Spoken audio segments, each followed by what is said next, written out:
There is, in the words of eminent British historian Michael Woods, a man-sized hole in the biography of William Shakespeare. Of all the written contemporary evidence we have, almost all of it points solely to his considerable interest in acquiring money, rather than the pursuit of literary goals. There are so many questions that beg answers that it has spawned a proverbial Mexican standoff between entrenched academics on the one hand and skeptics over the authorship question on the other. The gaping mysteries surrounding Shakespeare's personal life have been shrugged off by the establishment as not unusual for the time,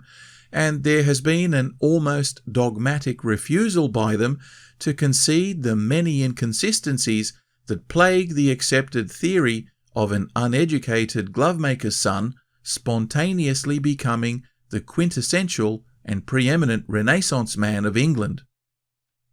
On the other hand, every man and his dog has had a go at filling in the blanks, such that there are entire movements dedicated to debunking what they see as a broker come frontman misrepresented as the actual author.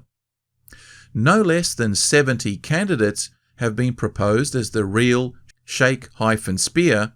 and the basic idea is that the aristocrat responsible intended to remain anonymous for a wide range of possibly dangerous reasons. These theorists generally refer to themselves as Anti-Stratfordians, and they contend that the use of both pseudonyms and publication brokers was very common during Elizabethan times, in particular when dealing with sensitive subjects such as dynastic legitimacy, authoritarian government, and the abuse of power, not to mention the subversive new philosophy of humanism.